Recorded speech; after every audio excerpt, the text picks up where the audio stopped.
lahir dari anak seorang seniman, apakah harus dituntut jadi seniman? Tentu tidak. Runtutkan dari kakek nenek, terus ayah Anda, terus saudara ayah, saudara ibu Anda, itu nanti akan ketemu sejauh mana sih peranan-peranan orang-orang sebelumnya terhadap Anda. Bisa jadi di situ akan ketemu, oh ternyata saya bisa menyukai seni, saya bisa menyukai menggambar ya, drawing, itu karena faktor apa? Oh, dari faktor sebelumnya. Anda memiliki hobi ini, bisa jadi ada keturunan dari mana. Anda memiliki minat di bidang tertentu, bisa jadi ada warisan dari siapa.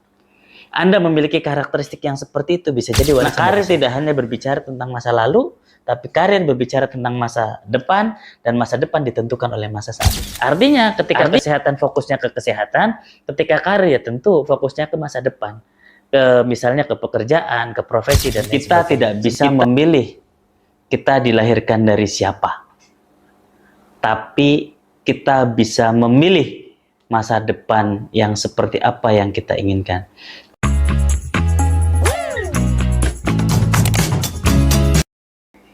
Assalamualaikum warahmatullahi wabarakatuh.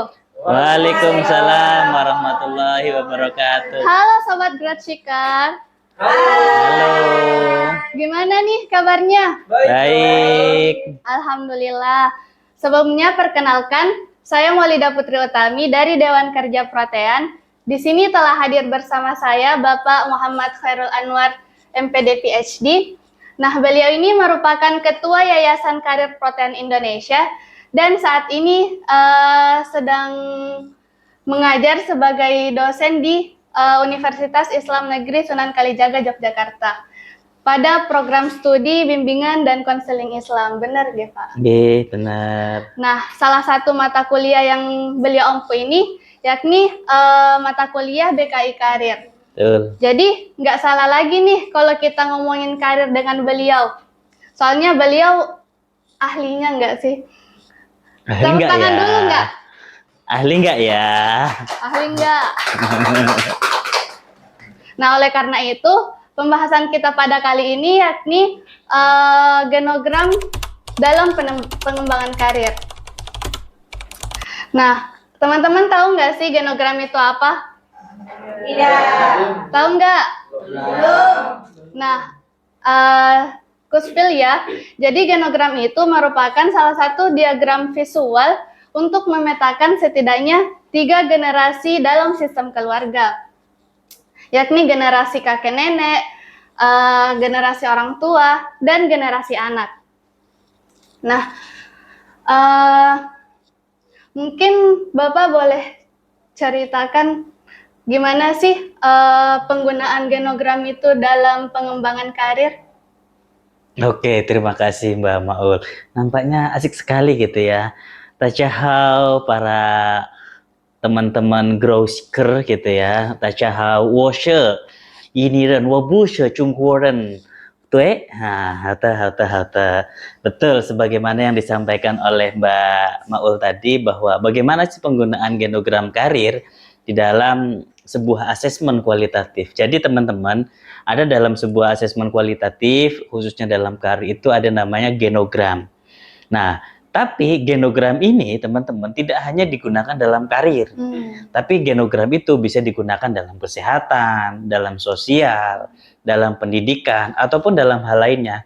Kenapa? Sebagaimana yang disampaikan Mbak Maul tadi, bahwa di dalam genogram itu setidaknya memetakan 3 generasi. Generasi kakek nenek, ibu bapak atau orang tua kita, terus lalu generasi kita.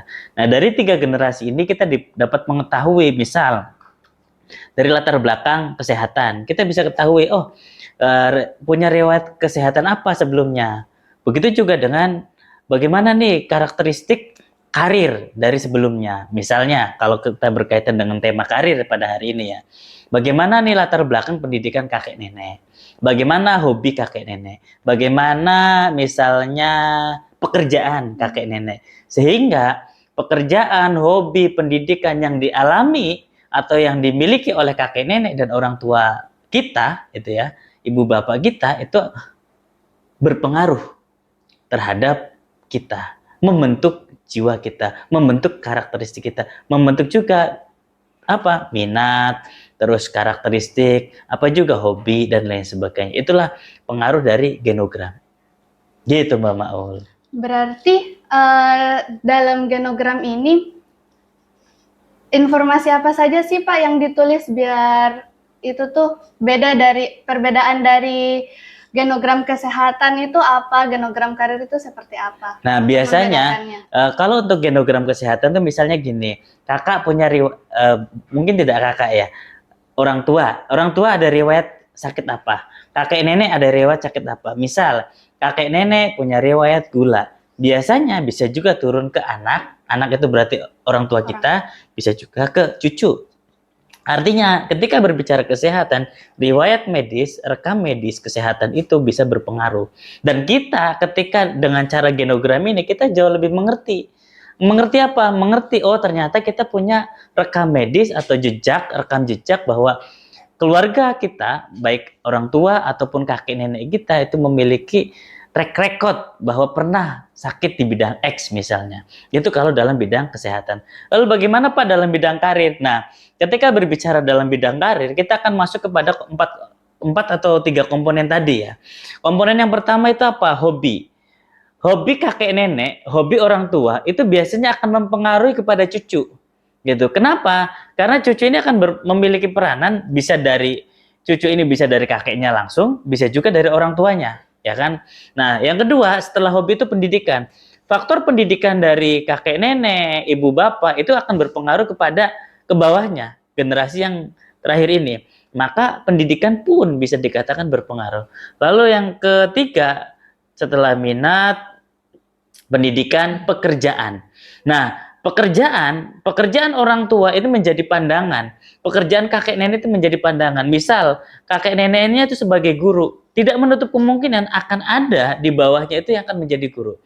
Misal, kakek neneknya itu menjadi petani, tidak menutup kemungkinan ke bawahnya akan menjadi petani.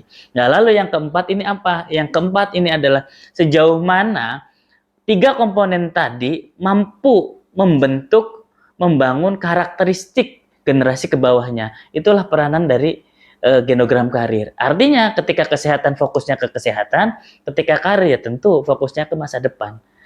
Misalnya ke pekerjaan, ke profesi dan lain sebagainya. Seperti itu Mbak Mau. Oke Bapak, terus apa sih Pak manfaat menggunakan genogram ini khususnya dalam pengembangan karir? Tentu ya kalau semakin kita mengetahui karakteristik orang tua kita mengetahui karakteristik kakek nenek kita memiliki pandangan. Bisa jadi Anda tidak tahu Anda itu kok seneng di bidang seni misalnya. Ya. Awalnya mungkin tidak tahu kok saya seneng gambar, kok saya seneng nyanyi. Ini dari mana ya asal mulanya? Awalnya mungkin saja itu Anda tidak tahu, tapi lama-kelamaan ketika Anda runtutkan dari kakek nenek, terus ayah Anda, terus saudara ayah, saudara ibu Anda, itu nanti akan ketemu sejauh mana sih peranan-peranan orang-orang sebelumnya terhadap Anda. Bisa jadi di situ akan ketemu, oh ternyata saya bisa menyukai seni, saya bisa menyukai menggambar ya drawing, itu karena faktor apa? Oh dari faktor sebelumnya, ada genetik dari sebelumnya, gitu. Terus kenapa sih Bapak genogram itu harus memetakan 3 generasi? Kenapa tidak 2 generasi aja atau 4 generasi aja? Oh iya, kenapa sih 3 generasi? Ketika sudah lebih dari 3 generasi, itu agak susah mengukurnya. Meskipun kalau dalam kajian Islam ya, ketika kita mau menikah, kita akan melihat keempat komponen. Apa yang dilihat? Li jamaliha, bagaimana kecantikannya, bagaimana kebaikannya. Terus apa lagi? Harta. 5 liha. Kenapa? Karena hartanya kaya enggak gitu kan. Terus apa lagi? Nasabiha. Bagaimana nasabnya? Kira-kira dia lahir dari orang yang baik atau tidak? Terus yang terakhir? Agama. Lidiniha. Bagaimana agamanya? Nah, dalam konteks genogram karir, dalam konteks genogram, ini sebenarnya relate dengan kajian keislaman teman-teman. Bahwa Islam sudah mengajarkan ketika Anda memilih pasangan, ketika Anda akan memasuki dunia pernikahan, maka cek keempat ini. Lidiniha, li jamaliha, li maliha, li nasabiha. Ketika itu perempuan. Tapi ketika itu laki-laki, li dinihi, li jamalihi, li nasabihi, li malihi. Artinya keempat komponen ini Islam sudah mengajarkan dengan cara yang baik dan santun. Gitu. Nah, maka pentingnya genogram itu untuk apa? Untuk melihat sejauh mana track record, rekam jejak, bagaimana keluarganya Anda, bagaimana kakek neneknya Anda, bagaimana orang tuanya Anda, bagaimana saudara dari kakek, saudara dari nenek, saudari dari ibu, saudara dari bapak. Sehingga itu akan kelihatan track recordnya. Oh, ternyata dia secara keluarga besar seperti ini. Gitu, Mbak Maul. Berarti genogram ini berhubungan dengan istilah nasab nggak sih Bapak? Bisa jadi. Kan ada nih istilah karir sebagai warisan. Betul. Itu tuh seperti apa sih Bapak?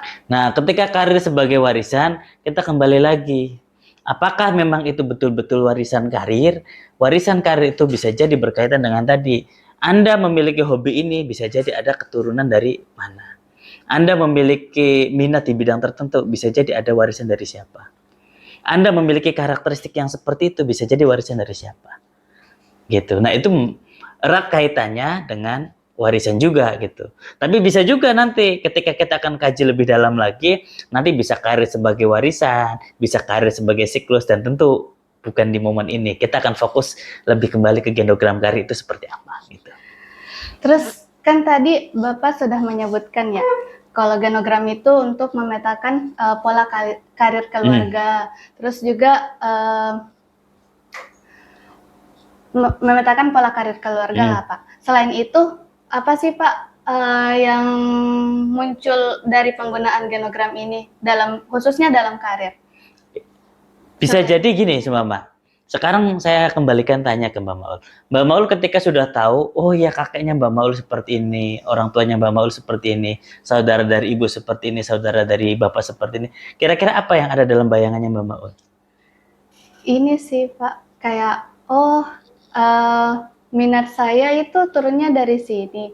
Terus juga mungkin ketika mengetahui pendidikan orang tua atau pekerjaan orang tua, bisa jadi itu jadi referensi. Nah, itu kurang lebih seperti itu. Artinya, ketika berbicara karir itu bukan hanya untuk tentang kita mengetahui minat bakat kita, tapi bisa jadi kita, oke, saya punya kapabilitas, punya kelebihan di sini, maka ke depan saya nyari profesi yang seperti ini. Gitu loh. Jadi sudah bisa menerka ke masa depan. Gitu loh. Karena karir tidak hanya berbicara tentang masa lalu, tapi karir berbicara tentang masa depan, dan masa depan ditentukan oleh masa saat ini. Terus apakah penggunaan genogram ini harus antara konselor dan klien atau bisa digunakan untuk diri sendiri? Bisa. Genogram karir bisa digunakan oleh semua orang. Hanya saja nanti mungkin Mbak Maul sudah bawa spill contohnya, nanti bisa ditunjukkan ya gitu kan, bagaimana sih contoh genogram yang sudah dibuat. Itu bisa. Semua orang, tidak mesti harus konselor, tidak mesti harus klien, tidak mesti harus konselor. Semua orang yang ingin belajar tentang genogram bisa dibuat. Dan Mbak Maul mungkin sudah siap-siap contohnya ya. Seperti apa Mbak Maul mungkin bisa dimunculkan? Mungkin ini ya Pak, salah satu contohnya. Nah itu, tunjukkan ke kamera Mbak Maul. Kayak gimana? Nah, teman-teman, grow seeker ya, ini contohnya yang dibuat dalam sebuah genogram ya. Artinya apa? Ini kita bisa melihat bagaimana karakteristik dari kakek nenek, ini kakek neneknya, terus bagaimana dari ibunya, bagaimana dari bapaknya, terus bagaimana dari saudara-saudaranya. Dan di sini sudah sangat jelas bagaimana pekerjaannya, bagaimana hobinya, bagaimana pendidikannya. Artinya apa? Dari setiap masing-masing ini ya, misalnya ini kakek, nenek, apa ini pensiunan misalnya. Sekolahnya mana? Sekolah Belanda zaman dulu kakeknya.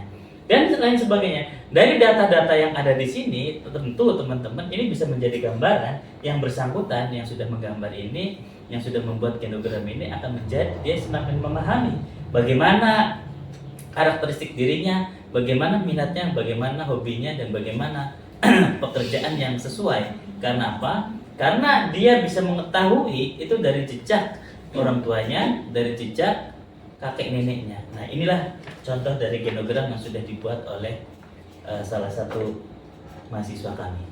Gitu. Ini Gitu, sangat Pak. kreatif ya Pak. Iya, tentu ini sangat keren sekali nih. Kita perlu apresiasi.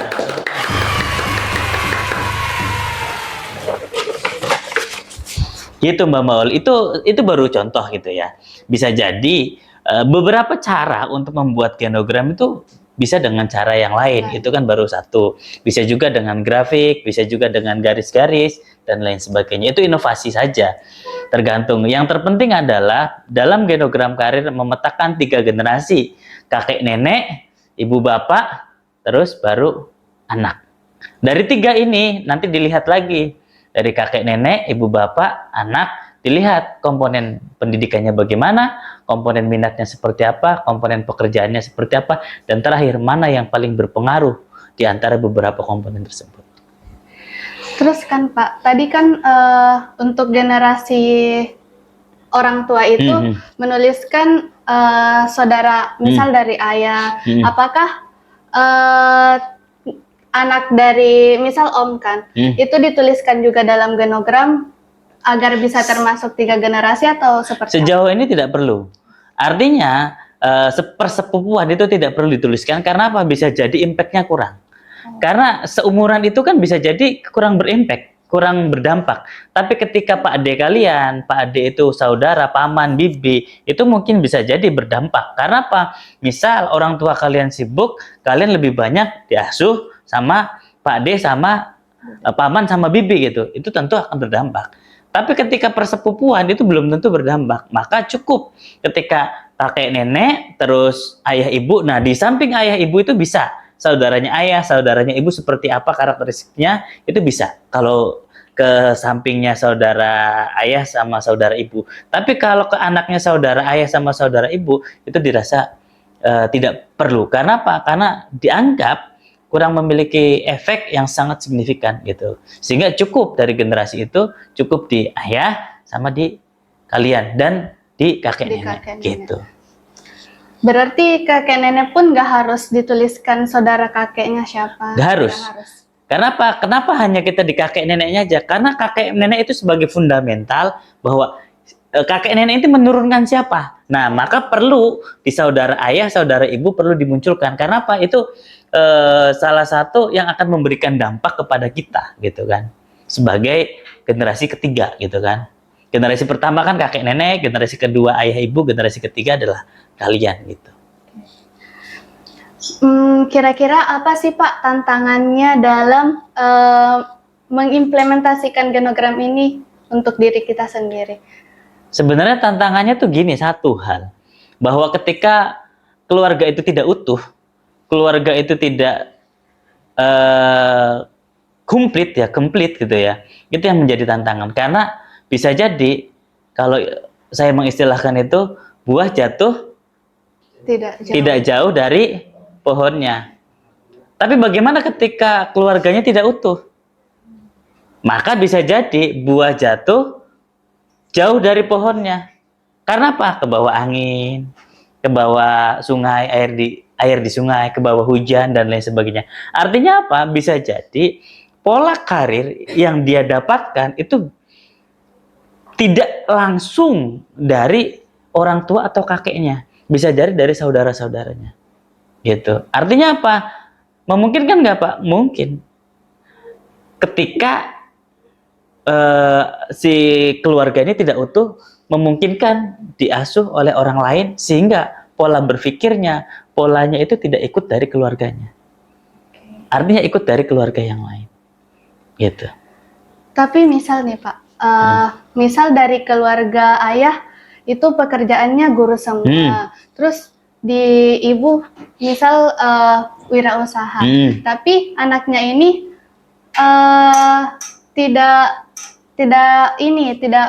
tidak berminat di antara kedua profesi itu. Apakah itu memungkinkan atau? Bisa memungkinkan. Kenapa sih teman-teman ketika orang tuanya guru, ibunya guru, terus dia itu tidak mau menjadi guru? Iya. Bisa nggak bisa? Karena di situ ada fase namanya kejenuhan. Jenuh dengan keluarga yang semuanya guru. Bisa nggak bisa? Karena apa? Karena banyak keluarganya guru, sehingga dia nggak mau jadi guru. Maka mengambil profesi yang lain. Gitu. Tapi apa itu bisa muncul di genogram ini, Pak? Bisa. Bisa. Artinya apa? Itu menjadi bagian latar belakang. Kenapa dia nggak memilih menjadi guru lagi seperti generasi kedua dan pertama gitu? Karena dia sadar bahwa generasi pertama guru, generasi kedua guru, dia nggak mau jadi guru. dia pengen menjadi yang lain gitu. Ada nggak? Ada. Itu fakta lapangan ada seperti itu. Tapi berarti itu tantangannya besar nggak sih Pak? Kalau misalnya kita keluar dari karir. Itu kembali ya, itu antara tantangan dan keinginan. Kalau memang yang bersangkutan memiliki keinginan seperti itu, why not? Why not? Mengapa kita harus membatasi orang dia memiliki keinginan? Yang terpenting adalah ketika mereka memilih sebuah pilihan, mereka mau bertanggung jawab atas pilihannya. Itu yang paling penting. Oke. Bertanggung jawab atas pilihannya ya guys. Iya guys. Mungkin dari teman-teman ada yang ingin bertanya? Ada nggak? Pak, saya mau nanya, kira-kira apa perbedaan antara genogram keluarga biasa dengan genogram keluarga yang berkarir? Terima kasih, Pak. Mau nanya Pak, apakah genogram karir itu hanya semacam sugesti saja supaya kita jadi semangat untuk bisa menggapainya atau bagaimana? Nah, cukup. Makasih. Mau nanya Pak, apakah genogram karir hanya bisa mencakup pekerjaan formal? Kalau misal ibu rumah tangga atau yang non formal gitu, kira-kira bisa nggak ya Pak? Terus apabila kan biasanya misalkan keluarga kita nih udah secara turun-menurun mengikuti genogram karir, tapi di genogram karir ternyata oh sama, tapi kita nggak mau, tapi keluarga tuh itu genogram karir sesuai fakta gitu, kenapa kamu tidak ikutin gitu, tapi saya aja misalnya nggak mau gitu, itu gimana Pak kira-kira? Terima kasih. Nah itu tadi pertanyaan dari Mbak Ica. Jadi gimana sih Bapak perbedaan antara genogram keluarga biasa dengan genogram yang memiliki keluarga berpendidikan gitu? Oke, tadi dua pertanyaannya tuh keren gitu ya. Yang pertama, genogram biasa itu gak tahu saya juga itu gimana biasa dan luar biasa gitu ya. Terus satu laginya, apakah genogram karir itu sugesti gitu ya. Nah teman-teman, dua pertanyaan ini sebenarnya menjadi refleksi buat kita ya. Bahwa jejak karir atau nasab karir tadi itu kita tidak bisa memilih kita dilahirkan dari siapa. Tapi kita bisa memilih masa depan yang seperti apa yang kita inginkan. Artinya apa?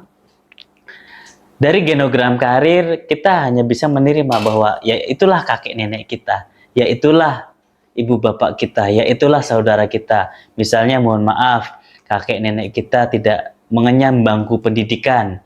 Misalnya ibu bapak kita, saudara ibu bapak hanya mengenyam bangku pendidikan, misalnya hanya sampai SD, atau bahkan sebelum SD diajak menikah misalnya kan, sehingga mau ujian sekolah dasar tidak jadi untuk melanjutkan bangku sekolah misalnya. Nah di sini teman-teman tadi dua pertanyaan tadi, yang pertama genogram biasa sama genogram karir.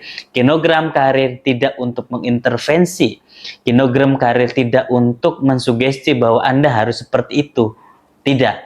Tapi genogram karir sebagai bahan refleksi bahwa Anda tidak bisa memilih lahir dari siapa, tapi Anda dapat memilih masa depan apa yang Anda inginkan. Itulah dari dua pertanyaan tersebut ya. Yang ketiga juga, Pak, kira-kira ketika lahir dari keluarga dokter, apakah saya dituntut harus jadi dokter misalnya gitu ya, Mbak Naura gitu.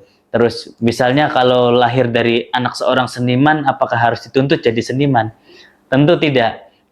Lagi-lagi teman-teman para pendengar yang budiman gitu ya. Intinya genogram karir sebagai refleksi, sebagai evaluasi, sebagai apa ya, pengingat bahwa kita lahir dari keluarga yang seperti apa. Kita lahir dari karakteristik pendidikan kakek nenek, ayah ibu, saudara-saudara yang seperti apa. Kita lahir dari keluarga yang memiliki pekerjaan yang seperti apa. Dari beberapa pekerjaan itu tidak menuntut atau bahkan tidak mengharuskan kita untuk mengikuti jejaknya mereka, tapi kita boleh memilih sesuai dengan keyakinan kita. Maka tadi ketika sebelum pertanyaan, Pak boleh nggak Pak ketika itu ada lingkungan keluarganya itu adalah guru semua, tapi dia memilih tidak menjadi guru, boleh. Itu bentuk dari penolakan yang bersangkutan karena mungkin dalam pandangannya ketika menjadi guru seperti itu, sehingga dia punya pandangan lain, dia pengen menjadi profesi yang lain, dia pengen memiliki pekerjaan yang lain. Artinya, genogram karir tidaklah bagian dari intervensi Anda harus menjadi seperti itu, melainkan menjadi refleksi untuk memilih masa depan apa yang ingin Anda raih, untuk memilih masa depan apa yang ingin Anda capai. Seperti itu teman-teman. Seperti itu Mbak Maul. Oke, berarti bisa saya simpulkan bahwa genogram ini seperti yang Bapak bilang untuk memetakan dalam pengembangan karir ini untuk memetakan Low battery. pola Please charge. karir lintas generasi. Terus juga untuk mengetahui bagaimana sih keluarga itu mempengaruhi nilai-nilai kita itu. Terus juga terutama terkait minat dan bakat kita. Betul. Berarti genogram ini juga sangat membantu kita untuk membuat keputusan secara mandiri. Betul. Endingnya dari genogram adalah bagaimana Anda mengambil keputusan yang terbaik untuk diri Anda dan menata masa depan Anda yang lebih baik. Oke, tepuk tangan dulu dong. Oke guys, jadi kita sudah memasuki di penghujung sesi pada podcast kali ini. Saya mengucapkan terima kasih yang Low sebesar-besarnya battery. kepada Bapak Please charge. karena telah meluangkan waktunya untuk ngobrol di sini. Siap, Cai Chen, bye-bye. Oke, Sobat Growth Seeker, jika kalian tidak ingin ketinggalan episode podcast kita, jangan lupa klik tombol subscribe di bawah ini dan jangan lupa like, comment, dan share video kita ya. See you. Assalamualaikum warahmatullahi wabarakatuh. Waalaikumsalam.